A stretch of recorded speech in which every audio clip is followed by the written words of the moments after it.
Welcome back, class. Ready for some more of this incredible information? Well, here we go.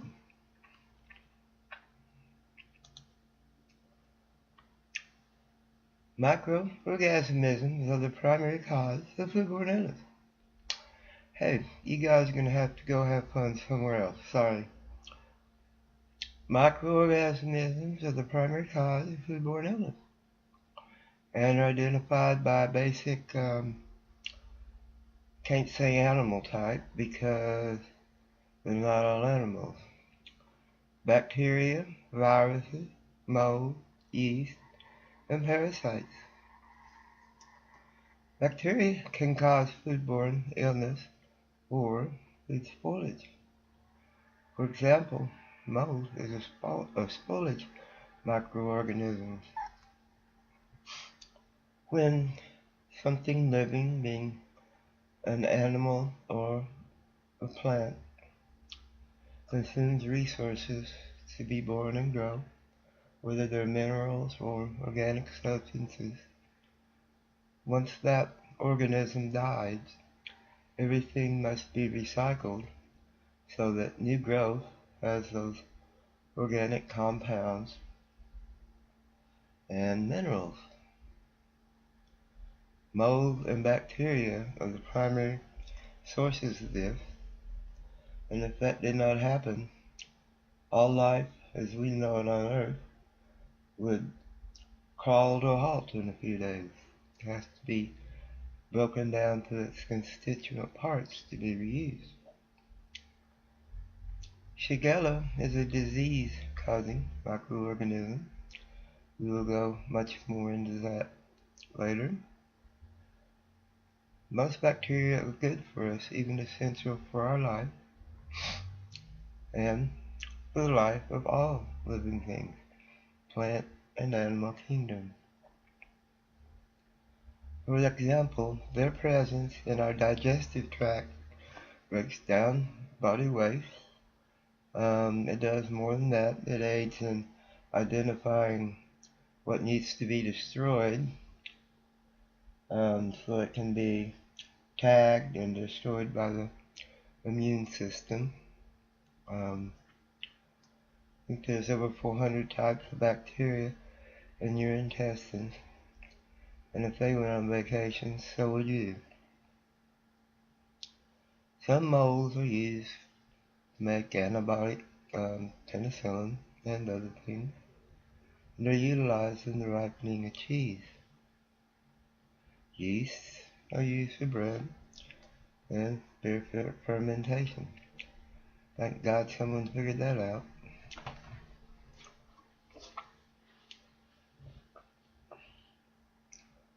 A foodborne illness is an infection or illness carried or transmitted to people by food containing harmful substances. If there's something in food that's harmful to us, then it's foodborne illness.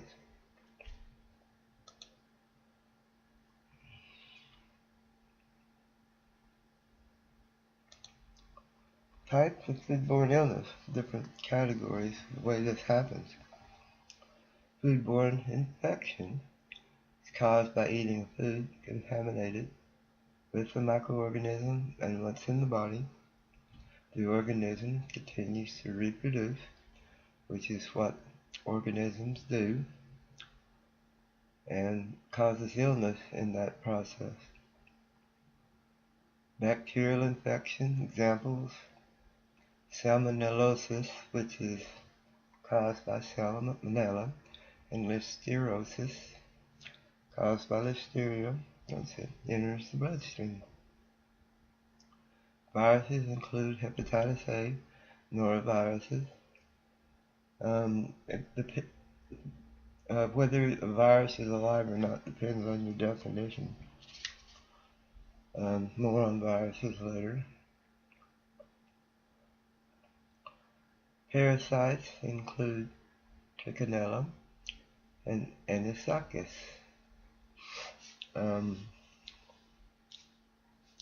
Parasites can be symbiotic and ambiotic, meaning that a parasite could be mutual,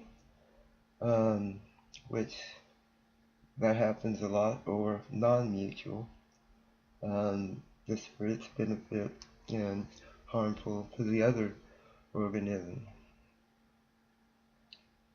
Foodborne intoxication is caused by consuming food containing a toxin or chemical. Toxins may, but don't have to be caused by bacteria due to waste products. This is very common. Like you leave meat out on the stove overnight, there'll be toxins produced, could be toxins produced by the bacteria in the food, but then there are other avenues.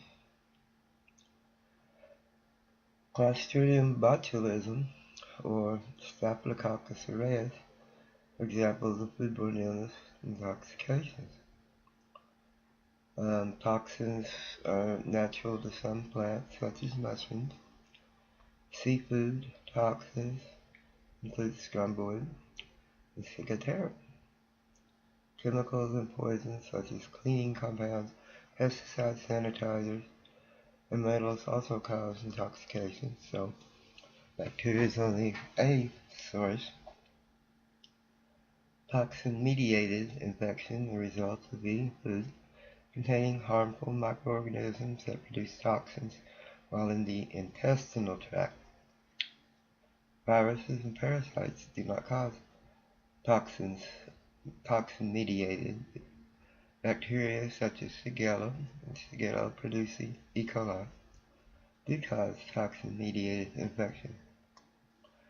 Foodborne infection is the microorganism itself and its life cycle causing the problem. Foodborne intoxication is a toxin present, whether caused by bacteria or other things. Toxin-mediated or caused by a microorganism, usually bacteria, while in the intestines. Three kind of broad categories there.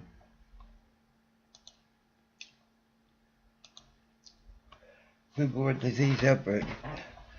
Well, this should be engraved in your neural trace as much as your name is. The occurrence of 2 more cases of a similar illness resulting from the ingestion of a common food. In other words, this specific food, this specific batch of food, is causing illnesses with 2 or more people.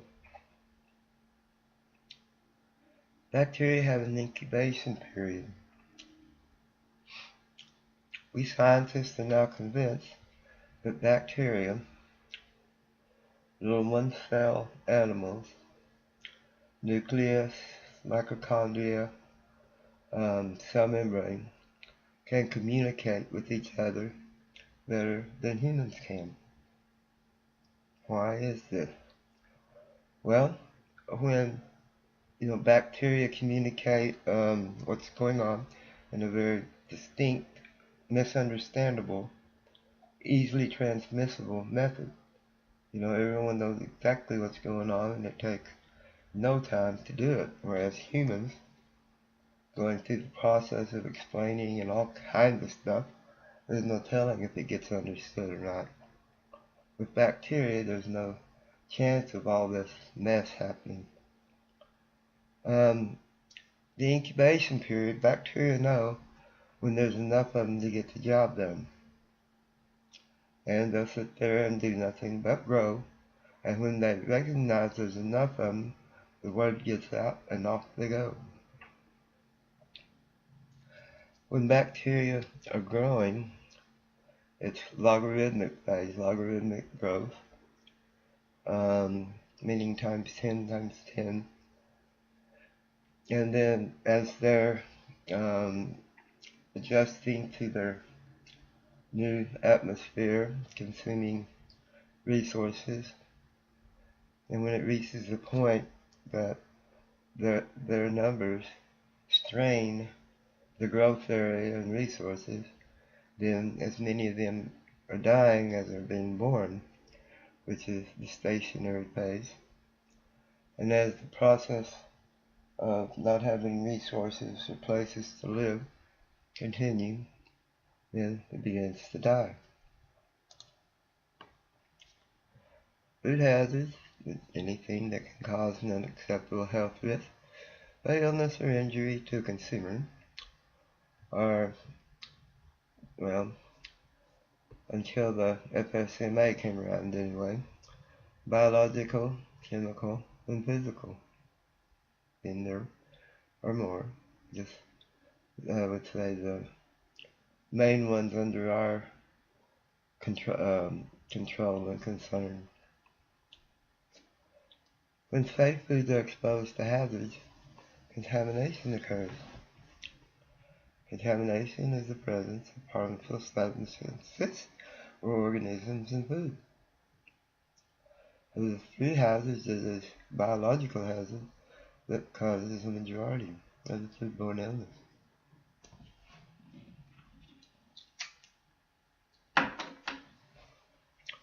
Biological, disease-causing microorganisms commonly associated with humans in raw food. Chemical, which is chemical substance, which is toxic that gets into the food. Physical, physical objects, false fingernails, jewelry, scabs, flies, paint chips. The list is totally endless. Biological germs, which is another category that infectious agents are lumped into. Bacteria, parasites, viruses, fungi, biological toxins. For example, food worker with Hep A handles ready-to-eat food with his or her bare hands. Hepatitis is a virus, and unless the temperature is brought to 185, you can pretty much forget killing it. And that didn't happen with that food. That means that that worker is careless or has Hep A and gets in the food, there's not much to forget about getting rid of it. Chemical, poisonous substances, pesticides, food additives that react or are not safe to begin with, cleansing agents, plant-based toxins, toxic metals. Not all metals can be used around food. Example, soft drinks contaminated by copper leaking from broken soda fountain valves. All fountain dispensing equipment has to be inspected regularly.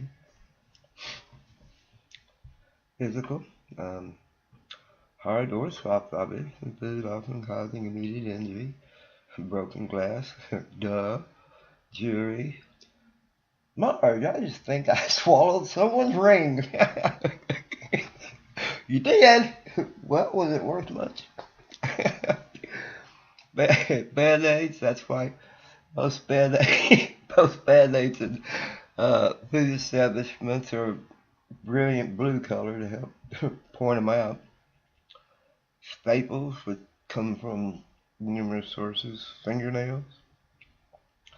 Look pretty later, girls. We're trying to serve food right at the moment. Examples, staples from a message board following the assignments below.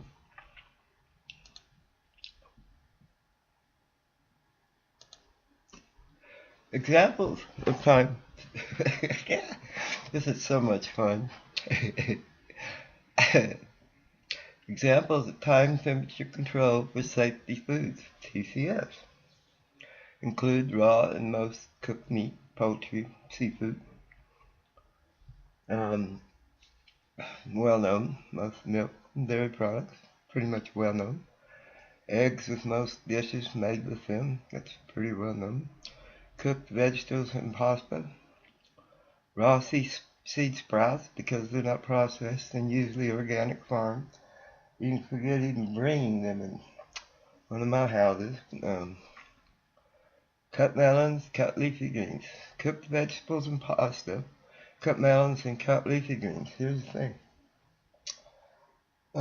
Plants through millions or billions of years have developed defenses against things that want to eat them.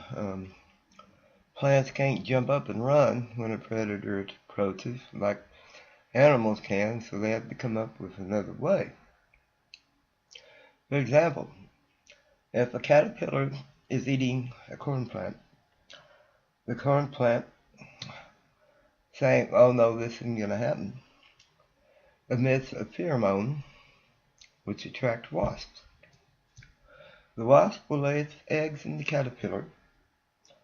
The wasp eggs will then eat the caterpillar inside out, and problem solved. But when you cut into it, you've ruined pretty much that organism's well-planned and well-developed defense strategy. Jerry Jones is not going to be happy. Garlic and oil mixtures that have not been processed properly. Cut tomatoes, again, a cut plant. Highly susceptible population, once again, groups of people who are more likely than other populations in general to experience food-borne disease because they are immunocompromised. Immune system isn't functioning properly or at all. Young children, basically under 10, but especially under 5. Older adults whose immune system is as worn out as they look. Obtaining food at a facility that provides services such as custodial care, health care, assisted living. There's so much stuff around there other than food, and oh my God. Child or adult daycare, kidney dialysis, hospital, nursing home, or senior center. Highly susceptible population facilities shall not offer for sale in a ready-to-eat form raw animal foods, raw fish, raw marinated fish, raw mollusk and shellfish, steak tartare, partially cooked animal foods, lightly cooked fish, rare meats, soft cooked eggs, raw sea sprouts. Have you ever seen a buffet in a child care center? No, not going to either, hopefully. Ever seen a buffet in a old folks home? No.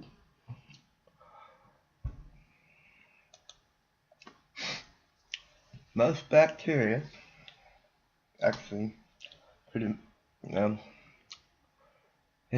into it in another movie. Prefer foods that are high in protein, moist, and slightly acidic.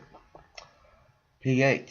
Now, pH is neutral, and it goes up and it goes down. It's on a negative log scale.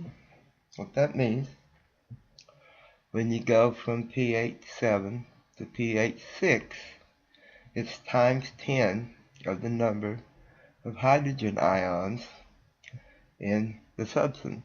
Hydrogen, what's a hydrogen ion? It's a hydrogen atom with its electron gone. In chemistry and biology, that has tremendous implications, but it's kind of an involved topic. You can see as we go through the acidic, we go to coffee, grapefruit, lemon, battery acid, and we go the other way. Seawater, baking soda, ammonium products, bleaches, liquid drain cleaner. Okay? And chemistry majors have to take 2 main core courses, Chem 1, Chem 2, and not many that begin in that journey. Biologists have to do the same thing, 2 core courses, Biology 1, Biology 2, and then we get to go to Chem 1 and Chem 2 as well. But the second, Chem 2, the main core chemistry course, most of it is about pH. So I hope you can see that pH is a lot more involved in whether it tastes slightly acidic or slightly basic. It's much more important. Bone and proteins constitute a buffer. In other words, so that there's not wide swings, there's buffers to kind of even it out. Most important buffers in our body is bicarbonate and carbon dioxide buffer system. Blood is normally 7.35. If it varies more than 0.15 for 20 seconds, your history. Blood's acid-base balance is precisely controlled because even minor deviation from the normal range can affect many organs immediately. The cell has to have the proper environment, and definitely has to be pH, or it can't be a cell. Body uses different mechanisms. The lungs, how much carbon dioxide is exhaled or not exhaled. Kidneys, how much ammonia and sodium is secreted. And then the buffers. This scary looking thing at the bottom is a chemical equation. If you notice, there's kind of 3 sections. Each of the sections are by arrows going each way, meaning that the reaction can go either way depending on factors which include the amount of substances involved on which side of the equation. The equation in the middle is the stasis state. In other words, this process is trying to keep it there, and when it gets out of balance one way or another, it tries to get it back. In this case, H3O ion, which is hydronium, and bicarbonate ion. See, this is ionic, but it's they're ions, but together it turns into acid-base reaction, which leads to carbonic acid and water. On the other side, we have water, carbon dioxide. Cute, huh? Cooking to the proper temperature kills most bacteria, but not many toxins. Bacteria can adapt better than anything in the world. Some bacteria live in ocean vents, which are probably thousands of degrees. Some of them can survive in Antarctica, way below zero. They can adapt. So to say that proper temperature kills all bacteria is a fairy tale. Not many toxins. A toxin is not alive. It's not an animal. Can a toxin be killed? No, it's not alive. It's a chemical substance. It can be ionized. It can be denatured, meaning unfolded. Things have to be folded. The folding of proteins and other substances is what defines what that protein or substance does, how it's folded up, believe it or not. Toxins can be chemically changed, but can it be killed? No. Some people are sensitive to certain foods and become ill after eating them. People with food allergy know what to avoid, but you need to help them understand it. Lactose intolerant. When you're young, you of course have to have milk or mammal food, and your body creates lactase, to break down the lactose in their mother's milk into constituent sugars. As you get older, the body's production of lactase decreases, Some even stops, and then that person's lactose intolerant. But there are other allergens as well. Well, if a customer employee has an obvious problem, you know, it's some kind of big chance in the dance room out there. How do you know if the problem is related to pathogens such as virus, bacteria, or whether having allergic reaction to food? Now, big major 6 pathogens. Not long ago there was a big 5. Now it's a big 6. Next year it'll probably be the big 7. Um, they are norovirus, salmonella typhi, which produces typhoid fever, salmonella non-typhi, E. coli, especially O157, H7, entero, hemorrhagic, and we'll define that better later. Shiga toxin producing E. coli, and Hep A. When see the salmonella non-typhi, that scooted its way into the list, and the big 5 became the big 6. Some kinds of E. coli cause disease that makes them make toxin, Shiga toxin. Let's see here.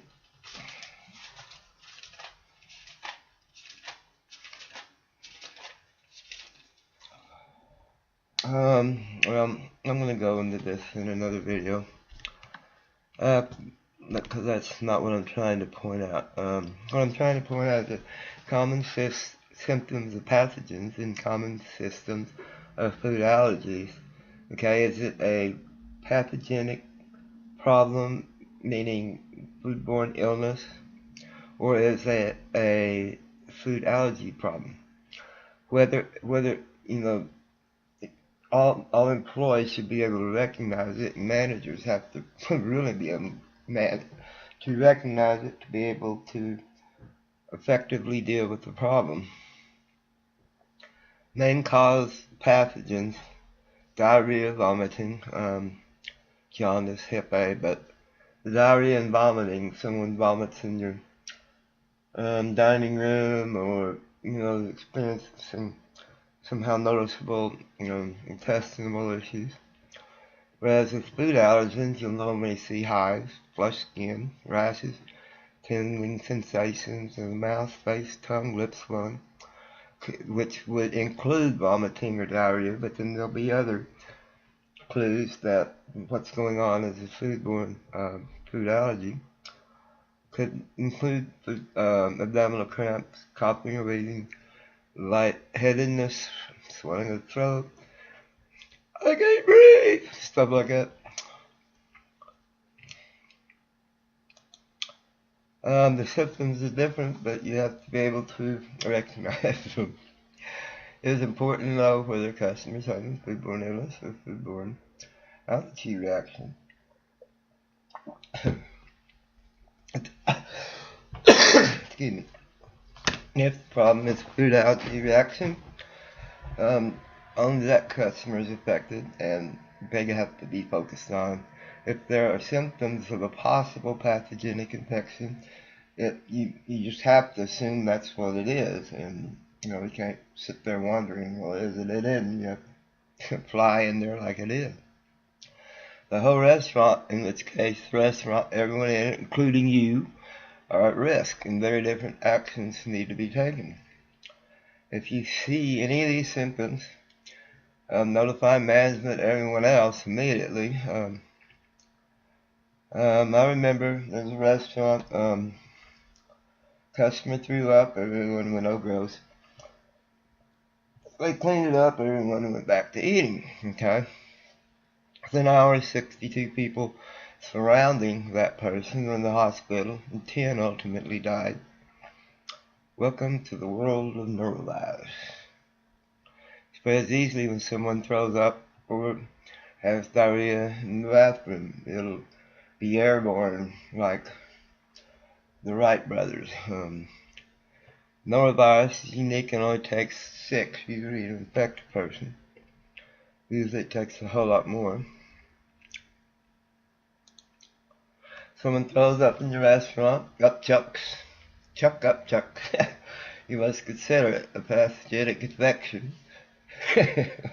Take immediate action.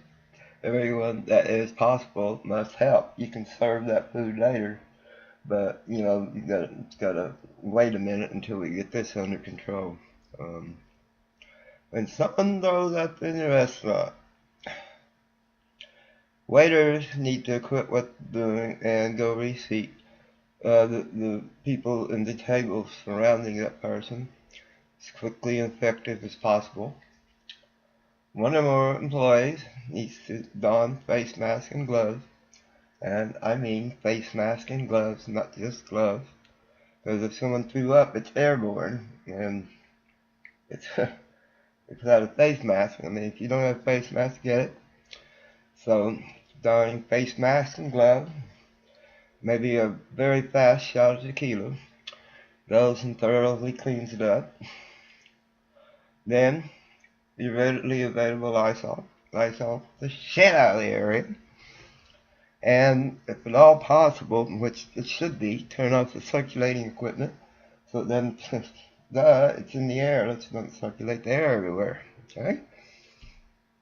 And this is a all hands on deck kind of, it's good to have drills in restaurants, to when this happens so that everyone has the part practice, and I think that's an excellent piece of ongoing training to have a drill when someone in the dining room has a problem, such as throws up, looks like they have an allergic reaction, looks like they have a heart attack. What are we going to do? You need to have those kind of drills. Just like schools now are having active shooter drills. It's just as deadly serious. If you experience any symptoms or spotting one, experiencing the symptoms, stop doing what you're doing and go tell management, and probably go home or do depend on how it proceeds. Return 24 hours after since the vomiting or diarrhea ended. A lot of viruses, they will still be in the stool weeks after the symptoms have subsided. If you experience these at home, call your manager and tell them what's going on, and then let them know when it's been corrected. And if this seems to occur too often, you're gonna get to go play that game somewhere else. Preservation is the control of the safety and quality of food items. Food, can be preserved by doing one or more of the following: killing the spoilage for pathogenic microorganisms, getting rid of the oxygen, getting rid of moisture. Remember, they're alive. Live things require proper habitat, food, moisture. Preservation only delays spoilage, it doesn't prevent it. Prevents growth of pathogenic microorganisms, helps to maintain the time period, shelf life, basically. At 41 degrees, most bacteria, in other words, the keyword is most, stop growing. I'm not going to say this until I make sure about it. There's one very common bacteria will grow down to 0 degrees F, which is a good reason why refrigerated temperatures need to be below that. I keep all of mine 35 and below.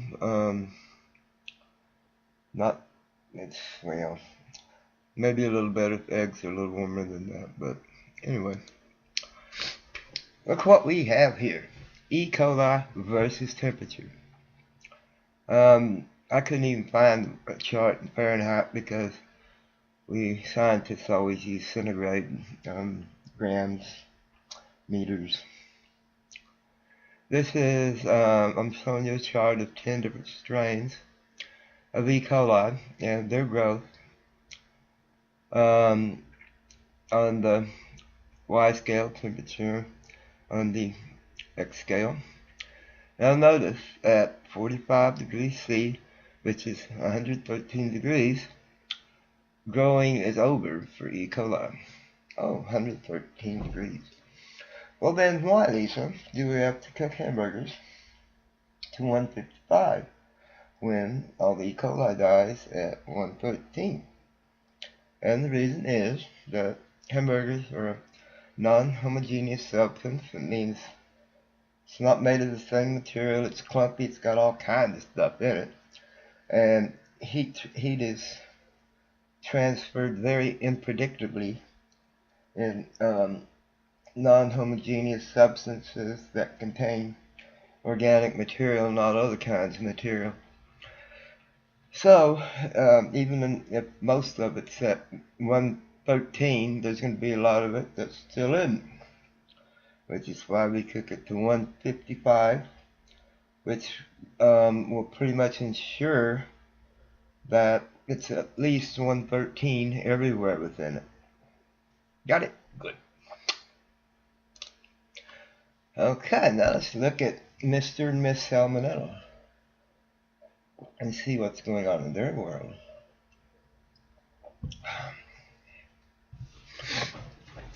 The cook time is on our x-axis, and y is logarithmic scale of the colony size.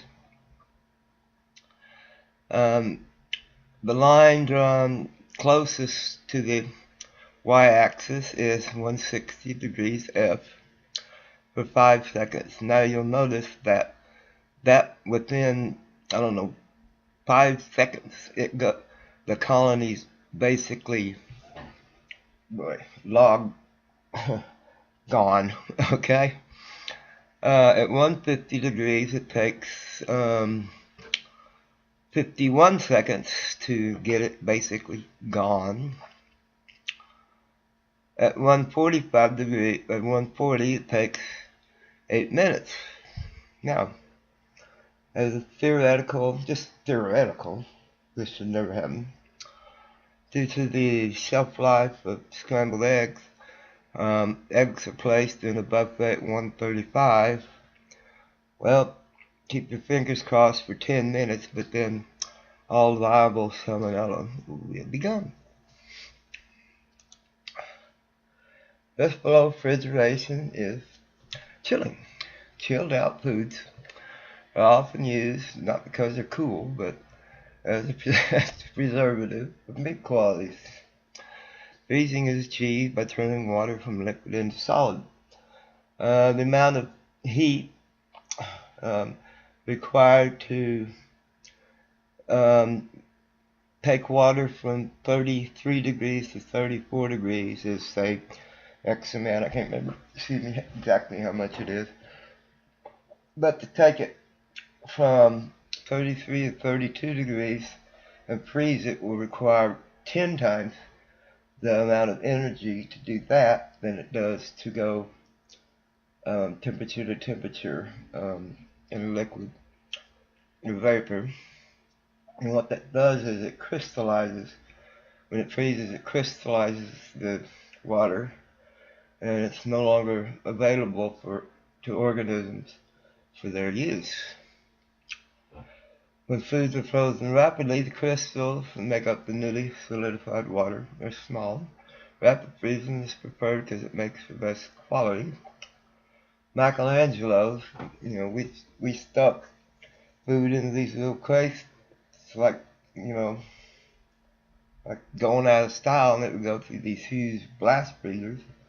5 minutes later, come out, went in, 165 degrees, came out below zero, blast freezing. Preservation by heat is simply raising the temperature of food high enough to kill spoilage and pathogenic bacteria. And let's see, we got pasteurization, ultra-heat treatment, sterilization, and canning. Pasteurization. What is that? Well, let's look at milk pasteurization. Codex Alimentarius, which is a good attempt at creating a worldwide standard of food safety, recommends 145 degrees for 30 seconds. Take the milk up to 145, 30 seconds, rapidly drop it back down. What does this do? It will denature the proteins in it. Denaturing means makes it unwind.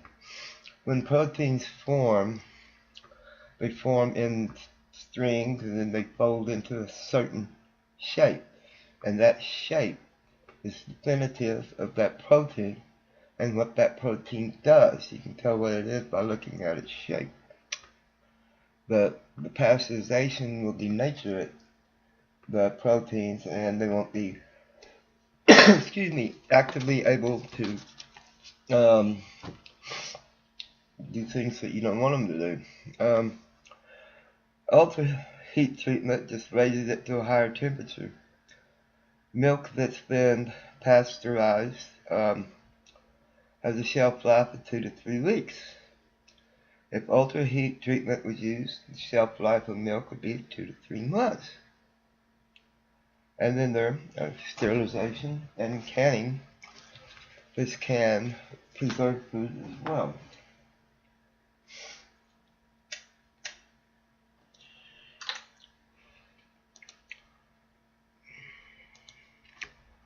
Pasteurization used a lot in dairy products, eggs, wine, kills off many organizations.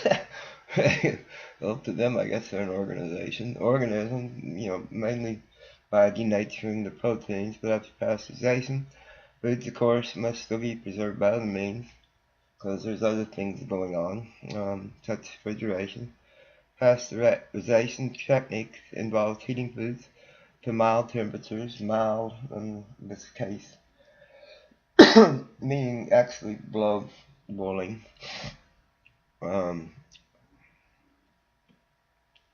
Then rapidly brought back down. Ultra high treatment.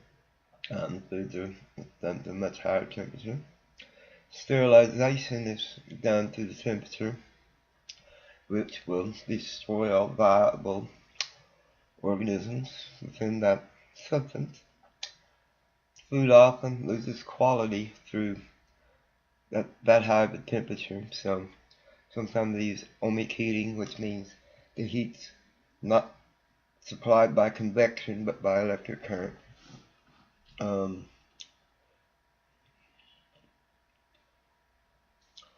And heating foods at a lower temperature for a longer time, like cooking a roast, turkey, your Thanksgiving turkey overnight, stuff like that. Canning requires heating it up as well to kill off all bacteria. I know Grandma didn't use a thermometer when she canned those beans and peas, but it was probably 249 for 3 minutes. I can remember watching her place all the mason jars in a big pot and boiling them for 10 minutes, and the lids as well.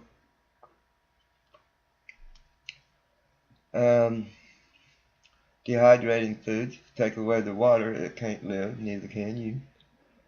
Or you can freeze it, which prevents organisms from using it. Dehydrated products such as beef jerky, banana chips, for example of this, which create whole new shapes and textures. Sugar and salt. Sugar and salt will absorb all the water, and there's another way to get rid of the water. Other types of preservation include modified atmospheric packaging, smoking it, not like you smoke a cigarette, different smoking. Oh, I smoked the steak. Well, how was it?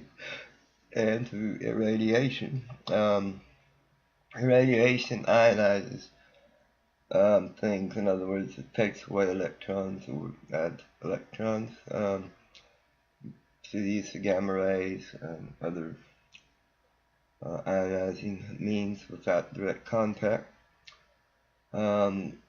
Which affects the electron shell's energy orbit. But this is used to improve shelf life, sterilization, controlling insects and pests. Food irradiation primarily extends shelf life of the irradiated food by effectively destroying organisms responsible for spoilage and illnesses, or sprouting and growing in the darn thing. What is temperature control? Well, let's see. That's a hard question. Temperature control is used to vary the temperature at which food is packaged, shipped, stored, cooked, cooled, saved, reheated. Thawing. Thawing is a very common thing in food and must be done properly for it to be properly done. Large. Well, what is large? I don't know. Bigger than a fish patty. Must be completely thawed before cooking. Frozen food can enter the danger zone while thawing, so both thawing period and final temperature must be carefully controlled. Ice crystals can remain at the center if large foods are not properly thawed. And why you can't leave it on the cabinet on that, still could be frozen on the inside, and the outside is in the danger zone. That's why that's heck no. Now, this is how food must be cooled. Foods must be initially cooled from 135 to 70 in 2 hours. And if you're not writing this down, you're making a big mistake. Foods must be further cooled from 70 down to 41, an additional 4 hours, and total process can never take over 6 hours. So it's 135 to 70 in 2 hours, and 70 to 41 in 4 hours.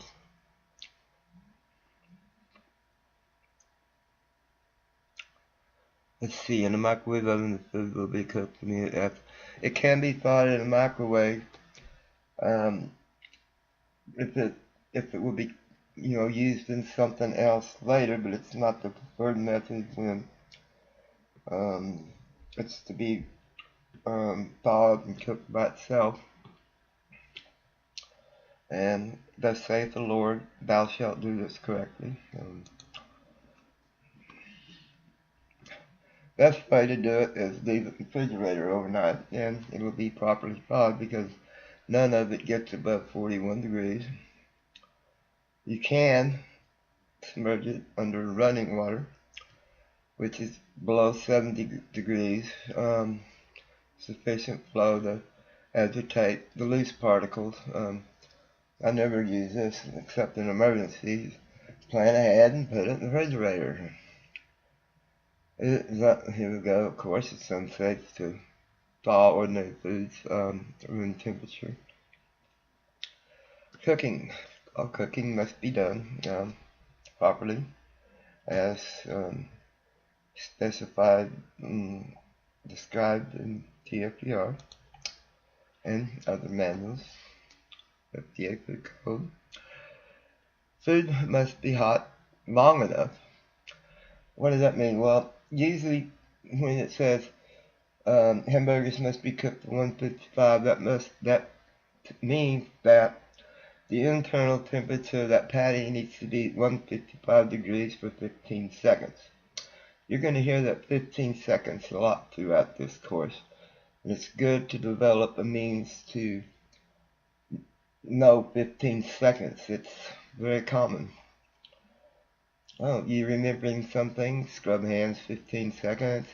Let's see, calibrate thermometers 15 seconds. Take the temperature of food 15 seconds.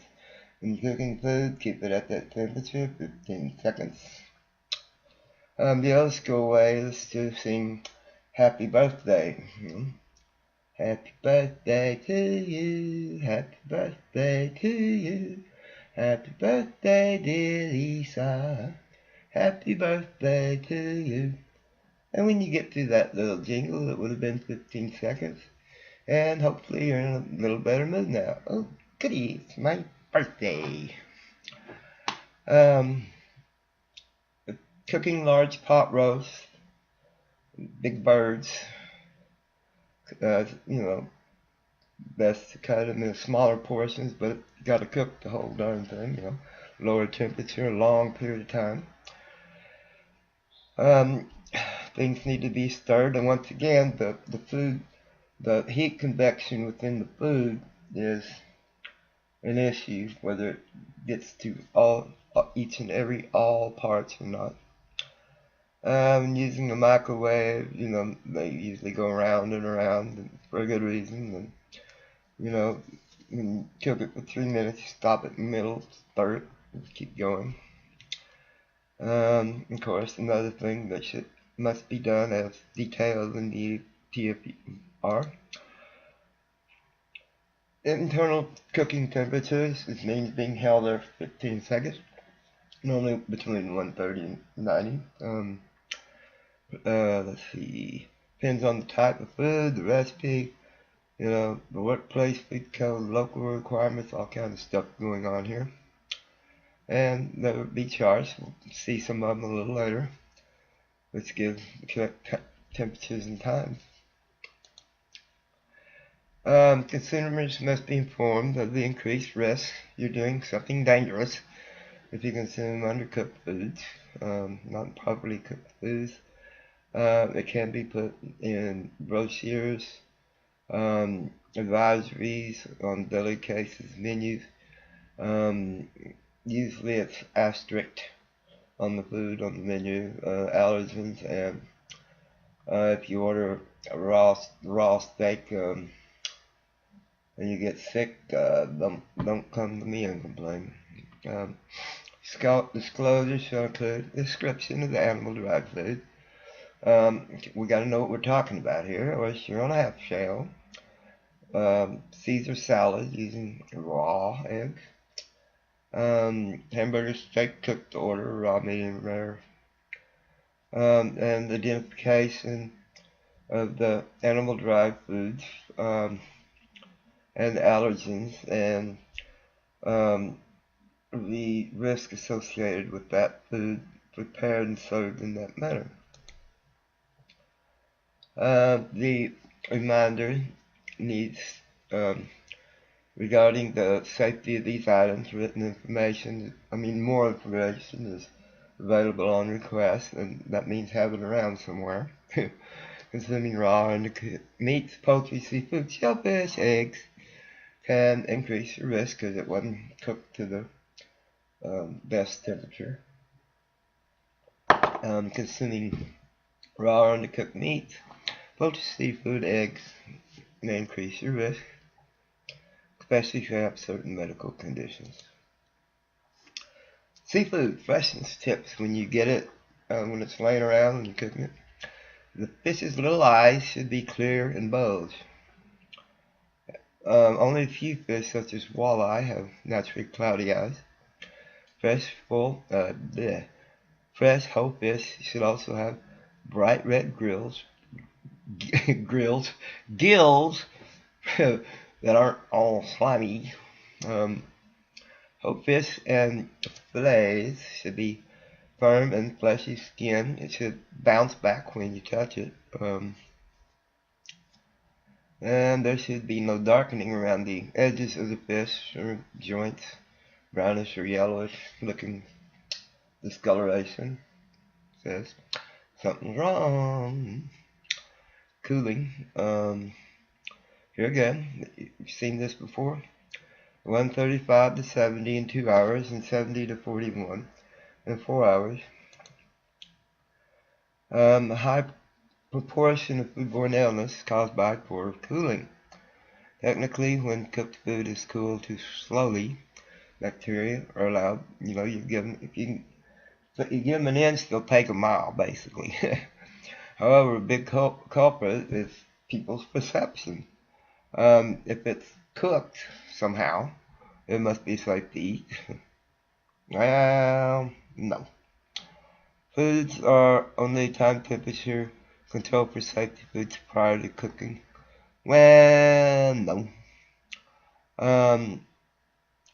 To achieve better cooling, it must be placed in the thinner portions,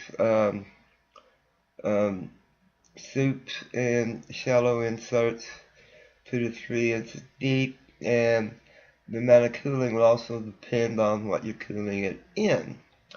It will cool a lot faster in a metal pan than it will a glass pan because of heat transfer. Smaller containers, use an ice bath. I've never done that, but I guess it'll work. Stir, rotate the food while cooling. Never really had time to do that, so I use other methods. Add ice as an ingredient. I've never done that, but I guess it'll work. After removing cooked roast and whole chickens from their juices, place clean containers with no space. Air has to circulate around it. Convection, circulation, convection, reheating foods. It goes back and forth. You reheat it to the original cooking temperature at 165. I think most agencies have settled down to 165 to make sure. And you can only reheat it once. You can't go through it again. If it's not eaten then, it's got to go. Food that's not intended for immediate consumption, 135 or above. Let's see. Reheat to 165. Cool refrigerator helpful. In other words, if it's not being hot held, it has to be reheated, or it has to go through the rapid cooling refrigeration for it to continue being considered an edible food. If temperature control is used for public health, you have to label it time that it was placed in such a condition, so after 4 hours it can get thrown away. I have a very wonderful friend who runs a big pizza place, and of course that's never done, but the sign right there above the counter says it's being done. And one of those, oh well, do.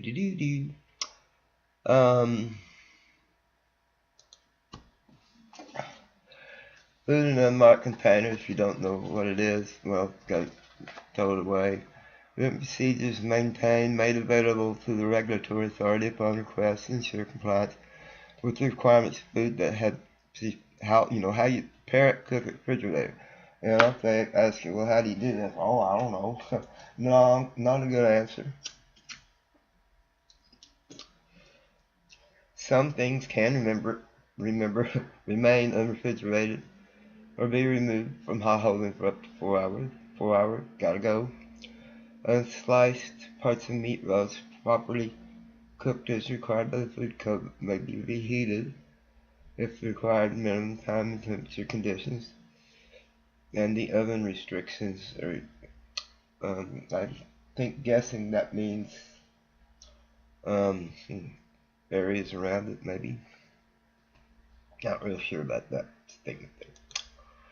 Display foods. Foods that is displayed for sale or service must be protected against customers.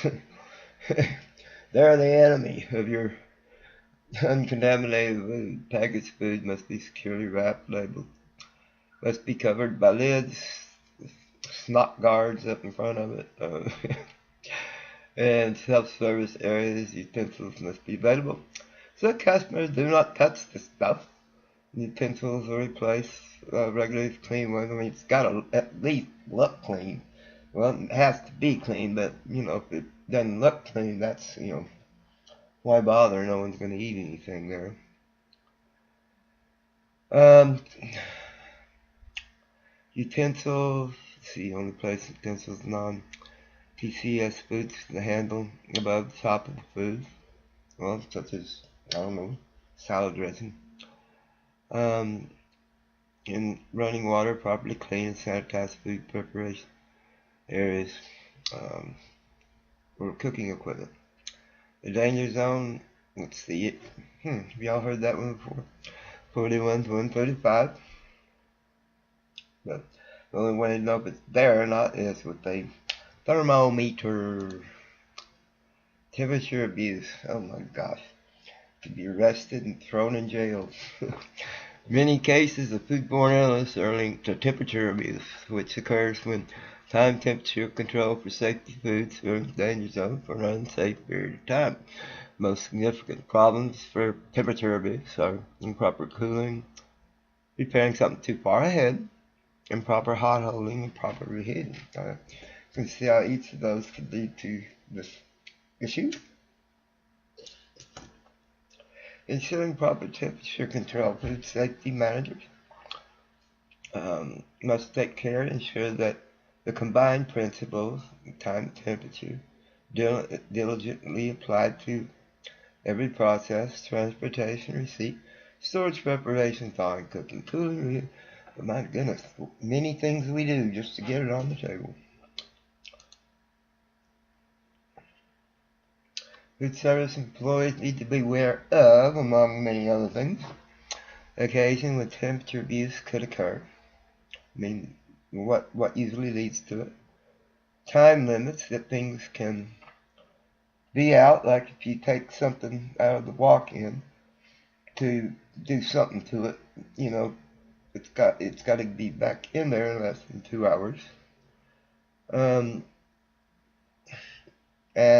if you screwed up somehow, what you do then? All food service establishments should check feed temperature throughout the food flow. How else are you going to know it's done? Receipt, storage, preparation process, holding, sale. Excuse me. Temperature readings should be logged. In other words, you got to record what's going on, the results of that. Provide proof that you did your job properly anyway. Thermometers, an important tool. Only thermometers should be, they have to be accurate, or what's the point? They'll come with instructions. There's many different types. And, you have to avoid cross-contamination. You can't go stick it in this food, read it, then go stick it in another food. To be properly washed, rinse, sanitized between and during tasks. There are many ways of doing it. Thermometers, thermocouples, thermistors, digital or dial flash, bimetallic is what most of us carry around in our sleeve pocket. Infrared, which you can just point at. And this darn thing can tell you the temperature inside of it. There are two ways to calibrate. If you use it mainly in hot foods, then you use the boiling point. If you use it mainly in cold foods, the ice point. Which means, here we go again. How long do you have in there before you calibrate? 15 seconds. If it's boiling water or icy slush. Before we first use it, you can't assume it's clean. Or are you living in Disneyland? The regular intervals, when it's dropped, possibly damaged. If there's a confirmed case of something going on, then it's one of the things you need to check. Tips follow. Measuring food temperatures. Time temperature control for safety food should be measured, when it gets there. And during each process that happens. Frozen foods are being thawed. Measure their temperature towards the end of the thawing. Frequently measure when you got stuff out, either working with it or serving it. And it's the freezer temperatures. In a walk-in freezer or cooler, how many thermometers are there? 2. one right inside the door and with the rear refrigerator. Always check before towards the beginning end of my shift, usually a clipboard there. Front thermometer, rear thermometer, time, initials. And there you have it. Take a break and we'll keep